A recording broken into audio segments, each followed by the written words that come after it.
მოგესალმებით ეთერშია დასოტევის საინფორმაციო გამოშვება დღის მთავარ სიახლეებს მარიამ ელიევა გაგეცნობთ. როდესაც საუბარია საქართველოს ინტერესებზე და მათ დაცვაზე ვიზების თემა საერთოდ უადგილოა. თუ ვინმე ზგონია რომ ქვეყანა უნდა იმართებოდეს გარედან, ყველამ უნდა გაიგოს, როგორც ქვეყნის შიგნით, ისე ქვეყნის გარეთ რომ ეს არ მოხდება. ამის შესახებ თბილისის მერ მაკა ხაკალაძემ ჟურნალისტებს განუცხადა, როდესაც გამოეხმაურა შვეიცარიის მიერ ქართული დიპლომატიური, ოფიციალური ან სამსახურებრივი პასპორტის მფლობელებისთვის სავიზო შეზღუდვების დაწესებას. მისი თქმით, ეს არის ორმაგი სტანდარტი და ქართული სახელმწიფოს მიმართ დამოკიდებულება, რომელიც მიუღებელია. გავიხსენოთ, რა მუქარები, როგორი მოწოდებები იყო საქართველოს ლოსთან მიმართებაში, როდესაც საუბარია ქვეყნის ინტერესებზე და ამ ინტერესების დაცვაზე, ვიზების თემა საერთოდ უადგილოა. ქართული ოცნება არის ის ხელისუფლება, რომელიც იცავს ჩვენი ქვეყნის ინტერესებს და იცავს ქართულ ხალხს, განაცხადა კალაძემ. შეგახსენებთ, შვეიცარიამ ქართული დიპლომატიური, ოფიციალური ან სამსახურებრივი პასპორტის მფლობელებისთვის სავიზო შეზღუდვები დააწესა. განცხადებას შვეიცარიის ფედერალური საბჭოს პრესსამსახური ავრცელებს. 3 აპრილიდან შვეიცარიაში შესასვლელად ქართული დიპლომატიური, ოფიციალური ან სამსახურებრივი პასპორტის მფლობელებს ვიზა დასჭირდებათ. ნათქვამია განცხადებაში. პარტია გახარია საქართველოსთვის საქართველოს პარლამენტისთვის წარსადგენად მინიმალური ხელფასის შემსწავლელი დროებითი კომისიის შექმნის ინიციატივას ამზადებს. ამის შესახებ პარტიის დეპუტატმა გიორგი შარაშიძემ ბრიფინგზე განაცხადა. მისი თქმით, აღნიშნული გადაწყვეტილება პარტიამ მას შემდეგ მიიღო, რაც პარლამენტმა ჩააგდო ფრაქციას საქართველოსთვის საკანონმდებლო ინიციატივა, რომელიც როგორც საჯარო, ისე კერძო სექტორში 1050 ლარის ოდენობით მინიმალური სახელფასო ზღვრის დაწესებას ითვალისწინებდა. როგორც შარაშიძე აღნიშნავს, თუ ოცნება კომისიის შექმნასაც არ დაუჭერს მხარს, დადასტურდება, რომ მათ რეალურად არ აინტერესებთ საქართველოს მოქალაქის სოციალური მდგომარეობის გაუმჯობესება და გაზრდილი ეკონომიკა, მხოლოდ საკუთარი ჯიბეებისთვის და განდიდრებისთვის უნდათ. სამწუხაროდ გუშინ ოცნებამ მხარი არ დაუჭირა ჩვენს ამ ინიციატივას და მეტიც სასესიო დარბაზში ამ თემის განხილვას გაღიზიანება და წამოძახილები მოყვა. რადგან ოცნება ამბობს, რომ ჩვენს კანონ პროექტს თურმე საკმარისი არგუმენტაცია, აკლა და განხილვები არ ყოფილა, კომისიის შექმნა მოგვცემს საშუალებას ერთად განვიხილოთ და დავადგინოთ, რამდენი უნდა ჰქონდეს საქართველოს მოქალაქეს მინიმალური ხელფასი. საქართველოში დღევანდელი მაღალი ფასების, ინფლაციისა და ეკონომიკური მდგომარეობის გათვალისწინებით, განაცხადა შარაშიძემ.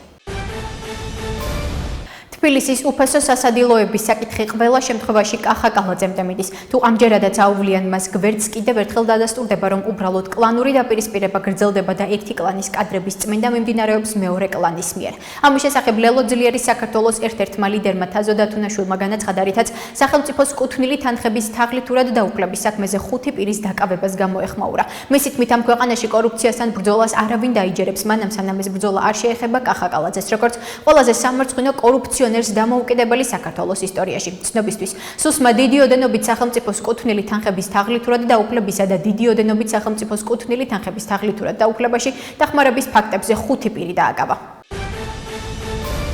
თუკი ჩვენ ვამბობთ, რომ ყველაფერი რეფერენტულ ფასში ჩავსვათ და დავარეგულიროთ, ბუნებრივად ვერ გვექნება პრეპარატი, რომელიც უფრო ძვირია ვიდრე ევროპაში. ეს არის სპეკულაცია. ამის შესახებ სასურსათო პროდუქციის, მედიკამენტებისა და საწვავის ფასწარმოქმნის სტრუქტურის შემსწავლელი საქართველოს პარლამენტის დროებითი კომისიის თავმჯდომარე შოთა ბერეკაშვილმა კომისიის ხდომაზე განაცხადა. მან კომისიის ოპოზიციონერ წევრებს რეფერენტული ფასების მუშაობის პრინციპი განუმარტა. ბერეკაშვილის თქმით, საქართველოში წამლების რეფერენტული ფასების სისტემა უზრუნველყოფს, რომ ფასები ევროპის ქვეყნებთან შედარებით არ იყოს უფრო მაღალი. მისი შეფასებით გაჟღერებული აზრი, რომ რეფერენტული ფასების პირობებში წამლები შეიძლება ევროპის ქვეყნებთან შედარებით ძვირი იყოს, არასწორია და სპეკულაციას უწოდებს.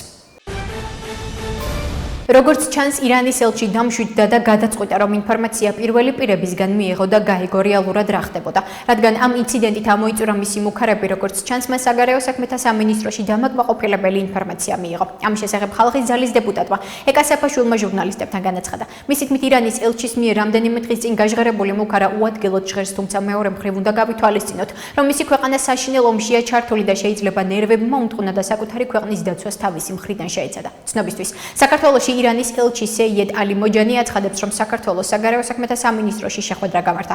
ალი მოჯანი აღნიშნავს, რომ კონსტრუქციული საუბარი შედგა. უცხოური დაფინანსებების მქონე პარტიული პროპაგანდისტული ჯგუფები ერევიან სინოდის საქმიანობაში. დაწყებული აქვთ კამპანია კონკრეტული სასულიერო პირების წინააღმდეგ. ამის შესახებ საქართველოს პარლამენტის თავმჯდომარე შალვა პაპუაშვილმა განაცხადა. მისი თქმით, ისინი ყველაფერს აკვირდებიან და სათანადო რეაქცია ექნებათ, განსაკუთრებით კი აკვირდებიან ქართულ ეკლესიაში უცხოურ ჩარევას.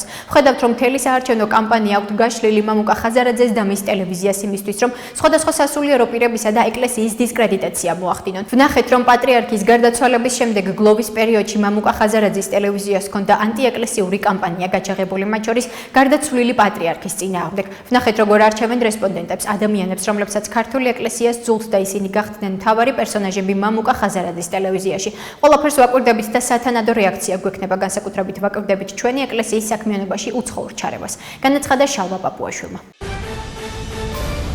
ადვოკატთა ასოციაციის თავმჯდომარის აზერბაიჯანში ვიზიტის ფარგლებში საქართველოსა და აზერბაიჯანის ადვოკატთა ასოციაციებს შორის ურთიერთთანამშრომლობის მემორანდუმი გაფორმდა. მემორანდუმს ხელი მოაწერეს საქართველოს ადვოკატთა ასოციაციის თავმჯდომარე ირაკლი ყანდაშვილმა და აზერბაიჯანის ადვოკატთა ასოციაციის თავმჯდომარე ანარ ბაგიროვმა. ინფორმაცია საქართველოს ადვოკატთა ასოციაცია ავრცელებს. საქართველოსა და აზერბაიჯანის ადვოკატთა ასოციაციების ვიზიტის ფარგლებში ირაკლი ყანდაშვილმა აზერბაიჯანის ინგლისურენოვანი დიპლომატიის აკადემიაში საჯარო ლექცია ჩაატარა. მან ასევე ისაუბრა ადვოკატის პროფესიაზე და მის როლზე ხარისხიანი და სანდო მართლმსაჯულების ფორმირების პროცესში. ნათქვამია ინფორმაციაში. თამის მოთხოვნისა და აღების ფაქტზე გიორგი აბრამიშვილის სახელობის საქართველოს თავდაცვის სამინისტროს სამხედრო ჰოსპიტალის ქუთაისის სამედიცინო ცენტრის განყოფილების უფროსი დააკავეს. ამის შესახებ ინფორმაციას ფინანსთა სამინისტროს საგამოძიებო სამსახური ავრცელებს. მათივე ცნობით ბრალდებულმა წვევამდელთა ეროვნული სამხედრო სამსახურისთვის თავის არიდების მიზნით 3000 ლარი სანაცვლოდ წვევამდელ პირზე ყალბი მონაცემების შემცველი სამედიცინო დასკვნის გაცემა უზრუნველყორი საფუძველზეც ეს უკანასკნელი სამხედრო ვალდებულებისგან გათავისუფლება შეძლებდა. გამოძიება მიმდინარეობს საქართველოს სისხლის სამართლის კოდექსის 338 მუხლის პირველი ნაწილით, რაც სასჯელის სახით ითვალისწინებს თავისუფლების აღკვეთას 6-დან 9 წლამდე ვადით. ფინანსთა სამინისტროს საგამოძიებო სამსახური მოუწოდებს საჯარო მოხელეებსა და მათთან დანაშაულებრივ გარიგებაში შესვლის მსურველ პირებს. თავი შეიკავონ მსგავსი უკანონო ქმედებებისგან. სამსახურის რეაგირება ნებისმიერ შემთხვევაში იქნება მკაცრი. ნათქვამია ინფორმაციაში. ახლა კი გაგაცნობთ უცხოეთის სიახლეებს.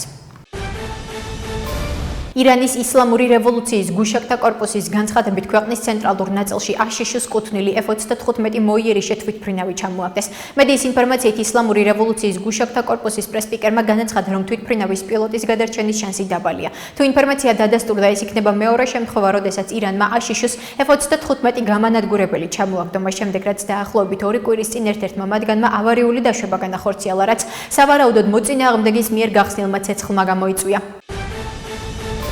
ამერიკის შეერთებული შტატების პრეზიდენტის ყოფილმა სპეციალურმა წარმომადგენელმა უკრაინაში გენერალ-ლეიტენანტ კიტ კელოგმა განაცხადა, რომ შესაძლოა ნატოს ჩანაცვლება გახდეს საჭირო. კელოგმა Fox News-თან ინტერვიუში აღნიშნა, რომ ორგანიზაციამ ირანთან კონფლიქტის დროს სიმხდალი და არაეფექტურობა გამოავლინა. ნატომ ხდალი აღმოჩნდა, შესაძლოა ახალი ნატო და ახალი თავდაცვითი სტრუქტურა გვჭირდება, აღნიშნა კელოგმა. მან მიუთითა ჩრდილო-ატლანტიკური ხელშეკრულების მე-13 მუხლზე, რომლის მიხედვითაც ნებისმიერ მხარეს შეუძლია ნატო დატოვოს დენონსაციის შესახებ შეტყობინების მიწოდება. 1 წლის შემდეგ. ამერიკის შეერთებული შტატების პრეზიდენტი დონალდ ტრამპი ირანში მნიშვნელოვანი ხედის აფეთქების შემდეგ აცხადებს, რომ შემდეგი სამიზნე ელექტროსადგურები იქნება. ჩვენს არმიას მსოფლიოში უდიდესს და ყველაზე ძლიერს ჯერ არც კი დაუწყია იმის განადგურება, რაც ირანში დარჩა. შემდეგი ხედებია, შემდეგ ელექტროსადგურები. ახალი რეჟიმის ხელმძღვანელობამ იცის, რა უნდა გაკეთდეს და ეს უნდა გაკეთდეს სწრაფად. წერს ტრამპი სოციალურ ქსელში. შეგახსენებთ, ირანში ქალაქ ქარაჯში B1 ხიდზე თავდასხმა განხორციელდა, რის შედეგადაც 8 ადამიანი დაიღუპა და 95 დაშავდა. რუსულმა ძალებმა ხარკოვზე ბალისტიკური რაკეტებით იერიში მიიტანეს, რის შედეგადაც 5 ადამიანი დაშავდა. ინფორმაციას უკრაინული მედია ავრცელებს. რუსების თავდასხმის ქვეშ 3 რაიონი ოსნოვიანის, კიევის და შევჩენკოვის რაიონები მოხვდნენ. დაზიანებულია საოფისე და საცხოვრებელი შენობები. ამასთან სუმის ოლქში ქალაქ შოსტკაზე რუსეთის მიერ განხორციელებული საჰაერო დარტყმის შედეგად 1 ადამიანი დაიღუპა და 3 დაშავდა. 3-ვე დაშავებული საავადმყოფოში გადაიყვანეს, მათ შორის 29 წლის ქალი მძიმე მდგომარეობაშია. უკრაინული მედია ადგილობრივ ხელისუფლებაზე დაყრდნობით იუწყება, რომ რუსებმა შოსტკა მართვადი საჰაერო ბომბებით დაბომბეს. ასეთი იყო მიმდინარე სიახლეები მომავალ შეხვედრამდე.